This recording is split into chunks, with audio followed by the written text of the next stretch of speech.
संत शिरोमणि आचार्य गुरुवर श्री विद्यासागर जी महाराज की जय। और हम योग प्रणेता पूज्य मुनिषी प्रणव में सागर जी महाराज की जय। सभी को सादर जय जिनेन्द्र। ओम अरहम नमः। श्री तत्वार्थ सूत्र की कक्षा में आप सभी का स्वागत है। तो चलिए अब हम सभी मुनिश्री की वाणी में आगे के सूत्रों की व्याख्या सुनते हैं। मोक्षमार्गस्य नेतारं भेत्तारं कर्मभूव्रतां ज्ञातारं विश्वतत्त्वानां वन्दे तद्गुणलब्धये। आचार्य गृद्धपिच्छदेव विरचित जो तत्वार्थ सूत्र है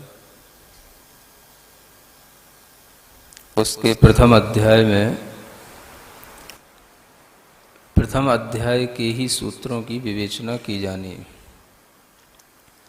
जो भी सुनने वाले पाठक हैं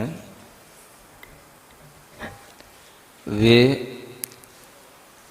अपना मानस इस तरह का बनाएं कि आगामी दिनों में भी केवल प्रथम अध्याय के सूत्र के विषय में ही चर्चा होगी, क्योंकि ऐसा पिछले कई सालों से होता आ रहा है कि किसी न किसी तत्वार्थ सूत्र के एक अध्याय पर ही हम 10 दिन चर्चा करते हैं। तो ये ना सोचें कि एक साथ आपको 10 अध्याय पढ़ा दिए जाएंगे या सुना दिए जाएंगे। एक अध्याय पर ही हम 10 दिन चर्चा करने के भाव में पिछले 2-3 साल से आ चुके हैं और उसी में लोगों को लाभ मिलता है, डिटेल मिलती है। बाकी छोटा छोटा अर्थ तो सभी लोग जानते हैं, और वो भी अगर देखना हो तो आप कभी जो पुराने पर्युषण हुए हैं 2012 के, उनको भी आप देख सकते हो। वो भी आपके मोबाइल पर मिल जाएंगे, जिसमें एक दिन में एक अध्याय का पूरा अर्थ बता करके 10 दिनों में 10 अध्याय के अर्थ भी बताए गए। तो प्रथम अध्याय में जहाँ से यह मोक्ष शास्त्र शुरू होता है, इसे मोक्ष शास्त्र भी कहते हैं और तत्वार्थ सूत्र भी कहते हैं।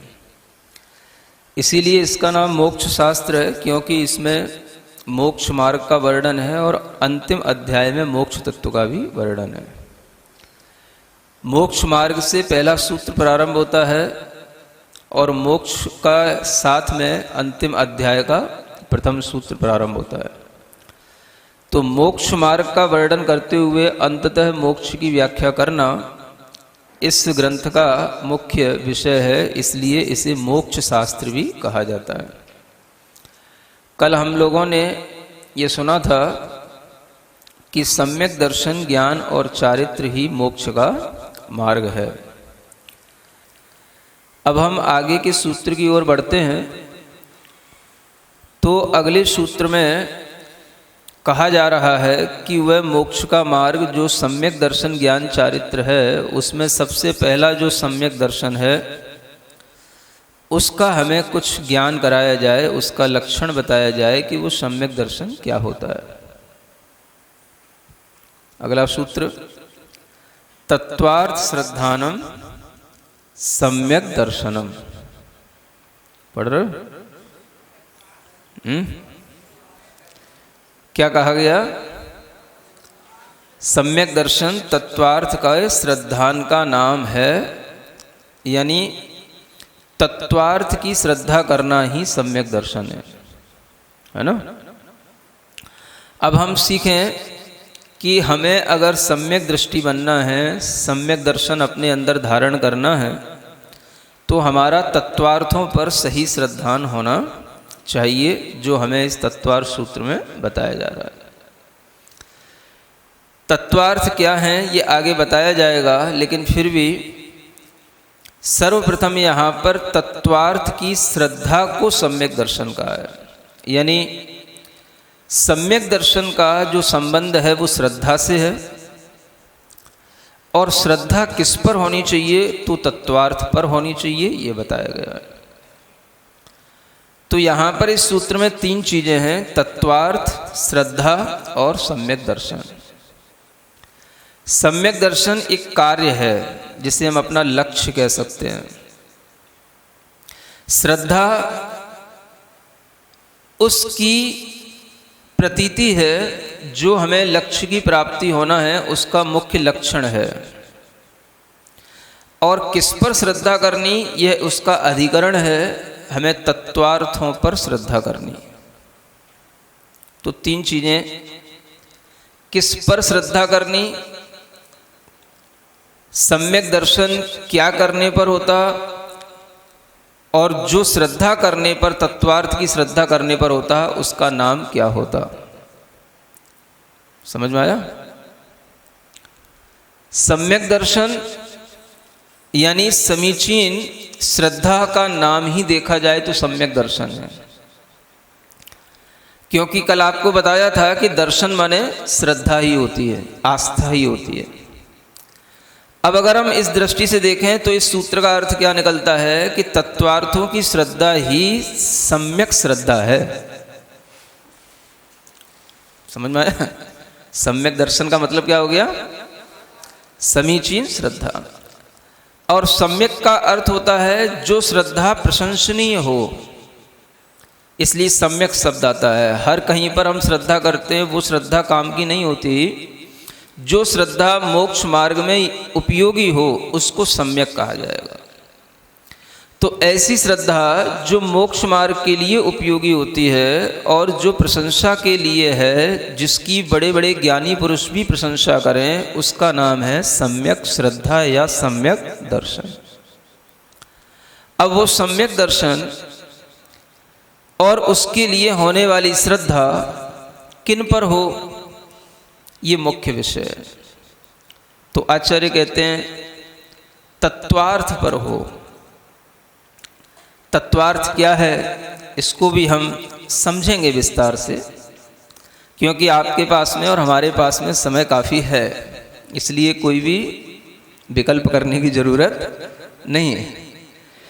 तत्वार्थ को समझने से पहले हम ये समझें कि हमें अगर यहाँ पर सम्यक दर्शन समझाया जा रहा है तो क्या सम्यक दर्शन की ये परिभाषा ही है, और जो परिभाषा होती है वो उसका लक्षण होती है। क्या बोलते हैं उसको? उसका लक्षण। लक्षण जो होता है वो अपने आप में विशिष्ट होता है। लक्षण से ही हम उस लक्ष्य की जानकारी रख पाते हैं।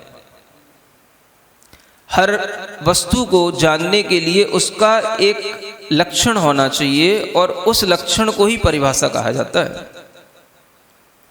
डेफिनेशन जो डिपेंड करती है, definition depends on the characteristics of that thing. वो उसके उन मूलभूत गुणों पर डिपेंड करती है कि जिसके बिना वो वस्तु ही ना हो, और जिसके होने पर ही वह वस्तु हमारे सामने आ जाए। कोई भी चीज हो, चाहे वो वस्तु हो, चाहे उस वस्तु का कोई भी गुणधर्म हो, उसकी परिभाषा इस तरह की होनी चाहिए, सटीक, सार्थक, कि वह हर जगह पर लगे और कोई भी उस परिभाषा को किसी भी परिस्थिति में खंडित न कर पाए। उसका नाम कहलाती है डेफिनेशन। समझ में आ रहा है? तो आचार्यों ने सही परिभाषा को, सही लक्षण को बताने के लिए हमें सिखाया है, वो मैं भी आपको सिखाने जा रहा हूँ, जो हमें सिखाया गया है कि कभी भी किसी भी परिभाषा को यदि आपको समझना है तो उसमें आप देखें कि उसमें 3 प्रकार के दोष नहीं होना चाहिए। 3 प्रकार के दोषों से रहित जो चीज होगी वो सही उसकी परिभाषा होगी। कितने दोष? 3 दोष। समझ में आ रहा? नहीं भी आए तो भी सुनना तो है ही आपको, आपकी मजबूरी है। पहला दोष है अव्याप्ति दोष। क्या बोलते हैं? हाँ, नाम भी पहली बार ही सुन रहे हैं बहुत से लोग, फिर भी सुने, धीरे धीरे सब समझ में आएगा। अगर आप सुनते रहोगे तो गारंटी हमारी है कि आपको सब समझ में आएगा। पहला क्या दोष है? अव्याप्ति दोष। दूसरे दोष का नाम है अतिव्याप्ति दोष। क्या बोलते हैं? तीसरे दोष को बोलते हैं असंभवी दोष। क्या बोलते हैं? असंभव दोष या असंभवी दोष, एक ही बात। ये 3 दोषों से रहित कोई भी डेफिनेशन होनी चाहिए। अगर आपको कोई भी साइंस कभी भी किसी भी सब्सटेंस की कोई भी डेफिनेशन बताए तो आप उसमें ये 3 चीजें देखें। समझ आ रहा? ये लॉ सबके लिए है। कोई भी चीज आपको अगर कोई भी डेफिनेशन दिखा रहा है, आपकी फिजिक्स में, केमिस्ट्री में, कहीं पर भी अगर आपको किसी चीज की कोई डेफिनेशन मिलती है तो आप उसको इन 3 कसौटियों पर कसें। मैं तो यहाँ पर केवल सम्यक दर्शन को कसूंगा। जिनके पास नॉलेज हो वो अपनी फिजिक्स की, केमिस्ट्री की किसी भी चीज पर इस डेफिनेशन को, इस लक्षण को और इन दोषों से रहित होने के भाव को उस पर कसें, तब समझेंगे कि हमें क्या सही सिखाया जाता है, हमें क्या गलत सिखाया जाता है। अब व्याप्ति दोष, व्याप्ति का मतलब होता है जो हमेशा उस लक्ष्य में व्याप्त रहे, उसको बोलते व्याप्त, है ना। लक्ष्य का मतलब समझ रहे हैं? जैसे मान लो हमारे सामने अभी लक्ष्य क्या है? सम्यक दर्शन, ठीक है ना। तो सम्यक दर्शन हमारा लक्ष्य हो गया। इसके अलावा जो चीजें होंगी वो कहलाएंगी अलक्ष्य। वो लक्ष्य नहीं है, वो क्या कहलाए? अलक्ष्य, है ना। सिंपल सी बात है। कोई भी चीज जिसकी हम डेफिनेशन बना रहे हैं वो हमारा क्या हो गया? लक्ष्य, टारगेट, जिसकी हम डेफिनेशन बना रहे हैं। अब वो डेफिनेशन जिसकी हम बना रहे हैं तो आचार्य कहते हैं वो अव्याप्ति दोष से रहित होना चाहिए, यानी कि वो डेफिनेशन उसके अंदर हर परिस्थिति में, हर काल में, हर स्टेट में वह बिल्कुल उसके अंदर एप्लीकेबल होनी चाहिए। ऐसा नहीं है कुछ टाइम तक तो रहे फिर बाद में वो डेफिनेशन उसमें लागू ना हो, है ना। अब इसको भी समझने के लिए एक उदाहरण देते हैं आपको। गाय तो सब जानते हैं ना, गैया, दक्काव। अब देखो गाय भी यदि है, हमें गाय को पहचानना है तो उसका भी कोई लक्षण होगा। समझ आ रहा है? क्या लक्षण है गाय का? क्या पढ़ाया जाता है आपको? गाय दूध देती है तो दूध देना तो उसका कोई लक्षण नहीं हुआ, क्योंकि दूध तो भैंस भी देती है, दूध तो बकरी भी देती है। समझ आ रहा है? गाय हमारी माता है तो फिर आपकी माता अपनी भी तो है। गाय ही माता हो गई तो फिर अपनी माँ को माँ नहीं मानोगे क्या? तो ये तो कोई लक्षण नहीं हुआ। समझ आ रहा? गाय का कुछ लक्षण तो होगा। अगर आपने कह दिया कि गाय का लक्षण माता है तो जिससे आप पैदा हुए उसको माँ नहीं कहोगे। अब उसको भी माँ कहो और इसको भी माँ कहो तो फिर गाय का लक्षण माँ कैसे हुआ? अगर दूध देना ही गाय का लक्षण हो गया तो दूध देने वाला गाय भी है, भैंस भी है, बकरी भी है, ऊंट भी है, कोई भी दूध देता है। ऊंट से मतलब ऊंटनी, अनंत मत लेना। तो कहने का मतलब ये है कि ये कोई लक्षण इसलिए नहीं क्योंकि ये लक्षण लक्ष्य के साथ साथ अलक्ष्य में भी जा रहे हैं।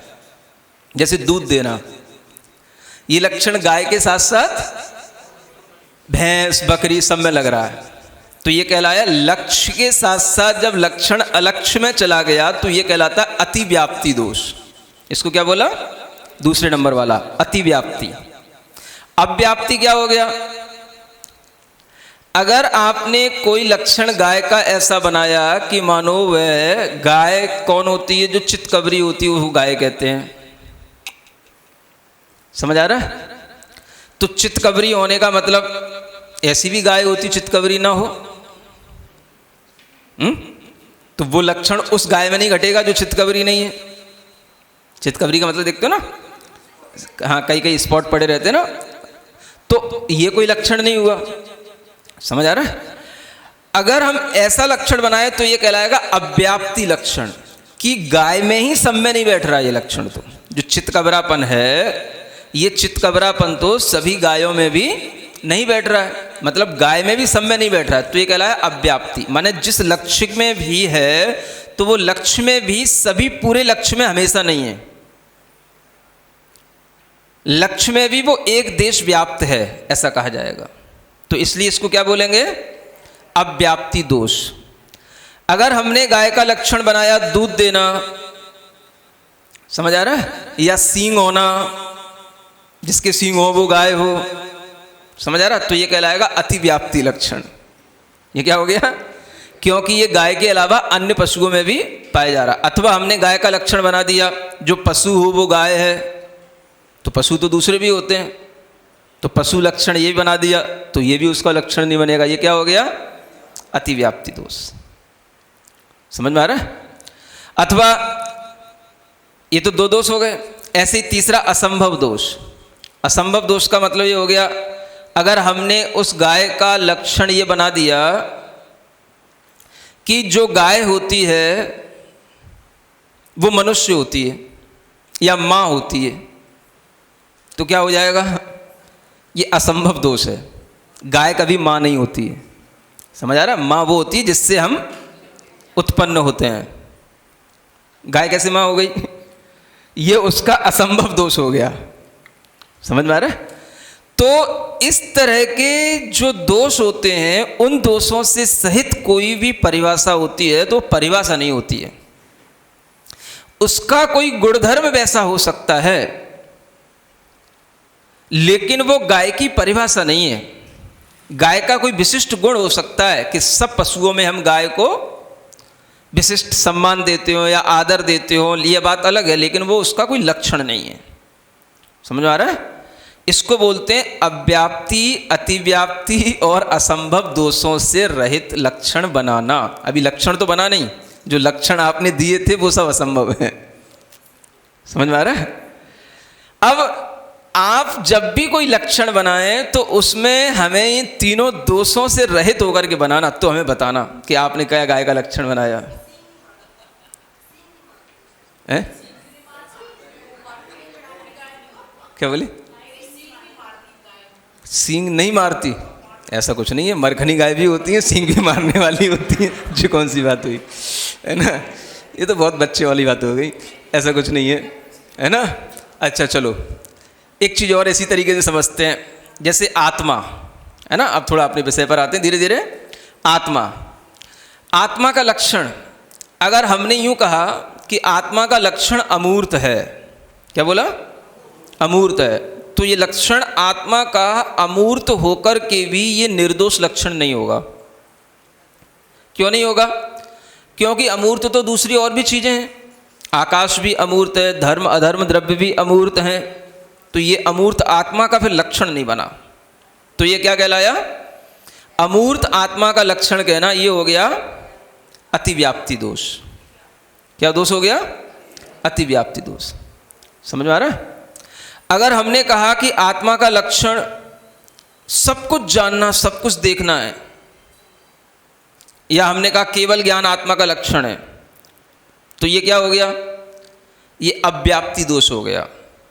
क्योंकि जिनमें केवल ज्ञान नहीं है तो क्या वो आत्मा नहीं है? अगर आत्मा को पहचानने के लिए हमें केवल ज्ञान की जरूरत पड़े तो क्या जिनके पास केवल ज्ञान नहीं वो आत्मा नहीं होंगे? तो केवल ज्ञान के बिना भी आत्माएं होती हैं। तो आत्मा का लक्षण केवल ज्ञान नहीं हुआ। आत्मा का लक्षण नहीं केवल ज्ञान। समझ में आ रहा है? ये अगर लक्षण बना दिया तो ये अव्याप्ति दोष हो गया। समझ में आ रहा है? फिर कहते हैं, अगर हमने कह दिया आत्मा का लक्षण तो जड़ है, तो ये असंभव दोष हो गया।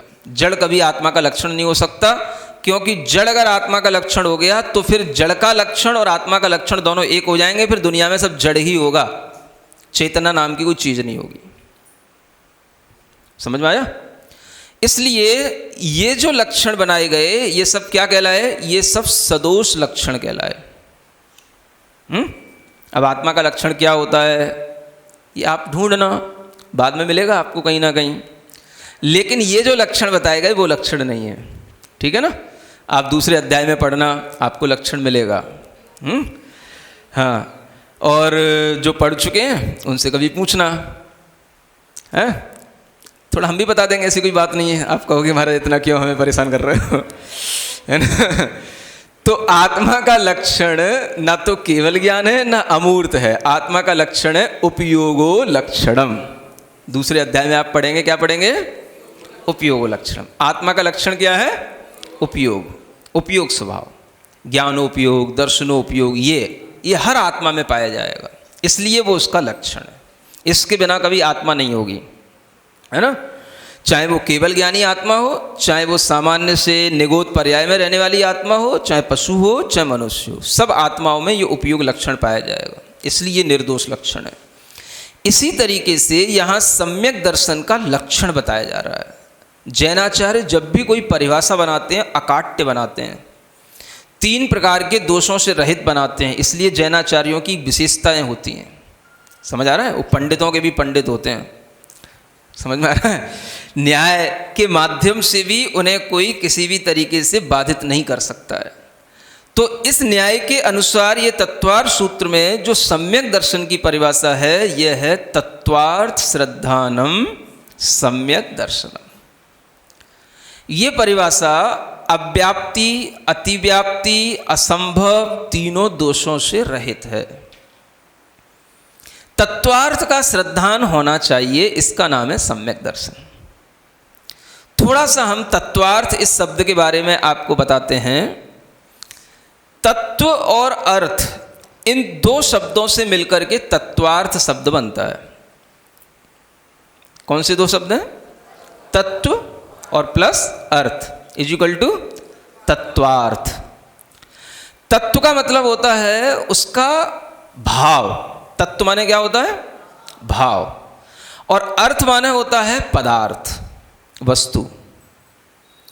तो भाव भी हो और उस भाव से सहित वस्तु भी हो, पदार्थ भी हो, उन दोनों का श्रद्धान करने का नाम है तत्वार्थ का श्रद्धान।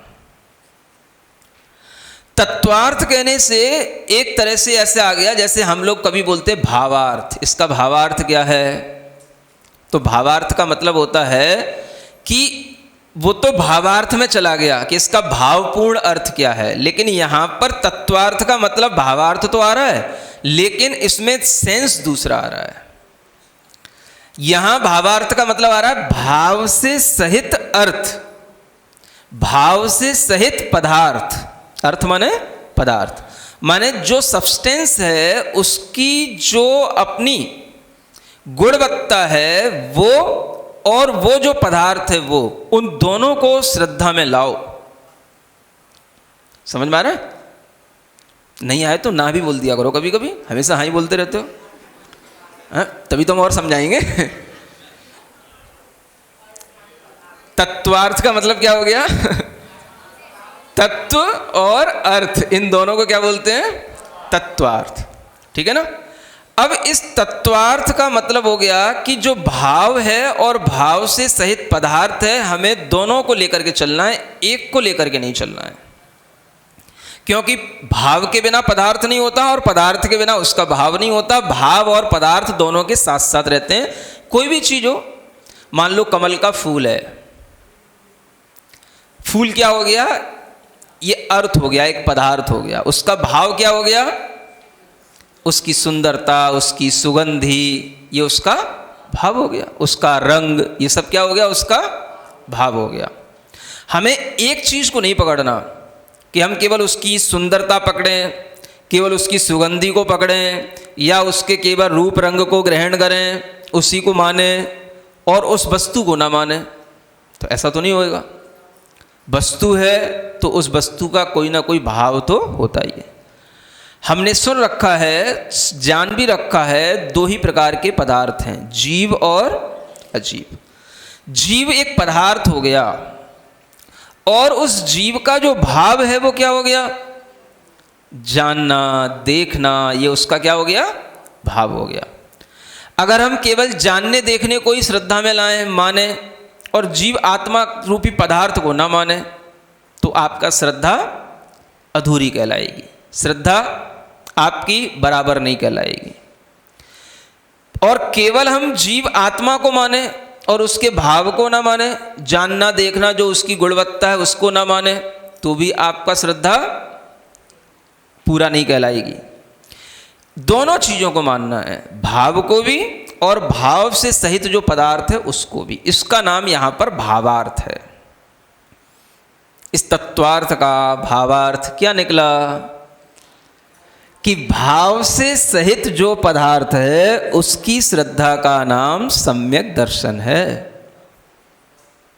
अब आया समझ में? जीव का तो ये भाव हो गया। पुद्गल का भाव क्या होता है? जो पुद्गल के अंदर स्पर्श रस गंध वर्ण होते हैं, ये उसके भाव हो गए। और जो पुद्गल पदार्थ है वो अर्थ हो गया। तो अर्थ को भी जानो और उसके जो गुणधर्म हैं भाव हैं उनको भी जानो, उनकी भी श्रद्धा करो। तो ये कहलाएगा तत्वार्थ का श्रद्धा करना। आया समझ में? अब तो बोलो। तत्वार्थ इस शब्द का जब हमने अर्थ जान लिया, अब हमें ये देखना है कि हमारे सामने जो ये लक्षण आ रहा है, तत्वार्थ श्रद्धानम सम्यक दर्शनम, यही सूत्र है ना? बोलते रहा करो, कम से कम सूत्र याद हो जाएगा। समझ आ रहा है? छोटे छोटे सूत्र तो याद रखो कुछ। अब इस सम्यक दर्शन के इस लक्षण को हम देखें कि कहीं कहीं तो अभी आपने कुछ दिनों पहले तो रत्नकंड शराबकाचार पढ़ रहे थे, तो वहां पर तो कुछ और कहा था, हैं? वहां क्या कह रहे थे? श्रद्धानम परमार्थानाम आप्तागम तपोव्रताम। हैं? आगे की जरूरत तो अभी यही नहीं, इतनी लाइन से काम हो जाएगा। परमार्थ भूत आप्त आगम और गुरु का श्रद्धान करने का नाम सम्यक दर्शन कहा जा रहा था। त्रिमूढ़ा पूर्णमष्टांगम सम्यक दर्शन मस्मयम। समझ आ रहा? ये पूरी परिभाषा थी। तो वहाँ पर तो सम्यक दर्शन कुछ ऐसे बताया जा रहा था, और यहाँ पर कह रहे हैं तत्वार्थ श्रद्धानम सम्यक दर्शनम। समझ तो यही नहीं आता कि आचार्य आपस में करते क्या रहते हैं। एक ही धर्म है, एक ही धर्म को बताने वाले एक ही तीर्थंकर हैं, और ये सब अलग अलग तरीके की परिभाषाएं बनाते रहते हैं। समझ आ रहा है? ये दो परिभाषाएं ही मुख्य हैं। बाकी की जो और परिभाषाएं समयसार कलश इत्यादि में या समयसार वगैरह मिलती हैं, वो अलग अपेक्षा से हैं, वो यहाँ कोई भी प्रयोजनीय नहीं है। क्योंकि वस्तुतः सम्यक दर्शन को समझने के लिए जो सैद्धांतिक परिभाषाएं हैं वो यही दो हैं। समझ आ रहा? वो आध्यात्मिक परिभाषाएं, उनका सिद्धांत से इतना लेना देना नहीं है। जो समयसार में बताई गई परिभाषाएं हैं समयसार कलश के अंदर, वो अलग परिभाषाएं हैं जो आत्मा की प्रतीति या आत्मा की ही केवल रुचि रूप श्रद्धा और आत्मा का ही केवल विनिश्चिति, इस तरह की जो परिभाषाएं अध्यात्म ग्रंथों में बताई गई हैं वो एक अलग रूप में हैं। उन्हें अभी हमें यहाँ पर किसी भी तरह से कोई विचार में लाना ही नहीं है, क्योंकि वो अलग ही विषय है, अध्यात्म का विषय अलग है। ये जो सैद्धांतिक परिभाषाएं वो यही दो हैं, मिलती हैं। इसको हम कह सकते हैं अपनी चालू भाषा में देव शास्त्र गुरु का श्रद्धान करना, है ना? ऐसा बोलते हैं, ये सम्यक दर्शन है। और यहाँ कहते हैं तत्वार्थ का श्रद्धान करना सम्यक दर्शन है। हम अगर इन दोनों परिभाषाओं को देखें, बारीकी से विचार करेंगे, तो हमें पता पड़ेगा कि इन दोनों में भी कोई अंतर नहीं है, केवल कहने का ढंग अलग अलग है। आप बताओ कहां से शुरू करें? तत्वार्थ में देव शास्त्र गुरु को गर्भित करें कि देव शास्त्र गुरु में तत्वार्थ को गर्भित करें? कुछ भी कर सकते हो आप, और आपको करना भी चाहिए, आपको छूट है खुली। क्योंकि दो आचार्य या अनेक भी आचार्य मिलकर के सिद्धांत विरुद्ध कोई भी बात कभी कह नहीं सकते। बस कहने का ढंग, प्ररूपणा का एक शैली अलग अलग हो सकती है, समझाने की एक तरीका अलग अलग हो सकता है, और वो भी तरीका जिस तरह के श्रोता होते हैं उसके अनुसार वह चीज समझाने में भी आ जाती है। आचार्यों का यह भी अभिप्राय रहा है, श्रोताओं के अनुसार भी वह अपने नाम शैली को बदल लेते हैं। तो तत्वार्थ में भी देवशास्त्र गुरु ओम अरहम नमः। तो आइए अब हम क्विक रिकैप करते हैं आज की क्लास का। तत्वार्थ सूत्र में ग्रंथपेचाचार्य ने प्रारंभ में मोक्ष मार्ग का वर्णन करते हुए अंततः मोक्ष की व्याख्या की है, इसीलिए इसे मोक्ष शास्त्र भी कहते हैं। आज प्रारंभ हुए दूसरे सूत्र में सम्यक दर्शन का लक्षण बताया। तत्वार्थ श्रद्धा नाम सम्यक दर्शनम, अर्थात तत्वार्थ की सही श्रद्धा करना ही सम्यक दर्शन है। इस सूत्र में सम्यक दर्शन कार्य या लक्ष्य है, श्रद्धा लक्ष्य की प्रतीति है और तत्वार्थ अधिकरण है। सम्यक श्रद्धा का अर्थ है समीचीन श्रद्धा या प्रशंसनीय श्रद्धा जो मोक्ष मार्ग के लिए उपयोगी होती है। वस्तु का लक्षण ही उसकी परिभाषा है जो उसके मूलभूत गुणों पर डिपेंड करती है और यह किसी भी परिस्थिति में खंडित नहीं होती। हमने देखा कि वस्तु की सही परिभाषा को समझने के लिए उसे 3 दोषों से रहित होना चाहिए। यह लॉ सभी परिभाषाओं के लिए है, चाहे वो फिजिक्स केमिस्ट्री की डेफिनेशंस हो या सम्यक दर्शन की। पहला दोष है अव्याप्ति दोष, जिसमें लक्षण लक्ष्य में भी एक देश में व्याप्त है, जैसे चितकबरी गाय। व्याप्ति का अर्थ है जो हमेशा लक्ष्य में व्याप्त रहे। दूसरा दोष है अतिव्याप्ति दोष, जिसमें लक्षण लक्ष्य के साथ अलक्ष्य में भी घटित होता है, जैसे गाय का लक्षण है सींग होना। तीसरा दोष है असंभवी दोष, जिसमें लक्षण असंभव हो, जैसे गाय का लक्षण है मां होना। तीनों दोषों को आत्मा के लक्षण से समझने के लिए अगर केवल ज्ञान आत्मा का लक्षण है तो इसमें अव्याप्ति दोष है, अमूर्तपना है तो इसमें अतिव्याप्ति दोष है और अगर जड़त्व है तो इसमें असंभव दोष है। वास्तव में आत्मा का लक्षण है उपयोग, जैसे ज्ञान उपयोग, दर्शन उपयोग। तत्वार्थ सूत्र में सम्यक दर्शन की परिभाषा तीनों दोषों से रहित है। तत्वार्थ का भावार्थ, भाव से सहित जो पदार्थ है उसकी श्रद्धा का नाम सम्यक दर्शन है, क्योंकि भाव के बिना पदार्थ नहीं होता, पदार्थ के बिना उसका भाव नहीं होता। सम्यक दर्शन को समझने के लिए 2 सैद्धांतिक परिभाषाएं हैं। तत्वार्थ सूत्र के अनुसार तत्वार्थों का श्रद्धान सम्यक दर्शन होता है, तत्वार्थ श्रद्धानाम सम्यक दर्शनम। और रत्नकर्ण श्रावकाचार्य के अनुसार देव शास गुरु पर श्रद्धान सम्यक दर्शन है। श्रद्धानाम परमात्मानाम माप तागम तपोव्रताम त्रिमूर आपोड़म अष्टांगम सम्यक दर्शन मस्मयम। दोनों ही परिभाषाएं एक दूसरे का पूरक हैं। बाकी की जो भी परिभाषाएं समय सार आदि में है वह सब आध्यात्मिक परिभाषाएं हैं। हम भी अपने सम्यक दर्शन को पुष्ट करें, यही भावना है। आइए अब हम सभी जिनवानी स्तुति करेंगे और तत्पश्चात समय होगा आज के सवाल का। प्राकृत में जिनवाणी स्तुति है ये। सृजिणवाणी जग कल्याणी जग जन मदतम मोह हरि जनमण हारी गढ़हर हारी जन्म जरा भव रोग हरि तिथिय राणम दिव्य झुणिम जो पड़ई सुणई मई ये धारई राणम सौख मणंतम धरिय सासद मोक्ष पदम पावई।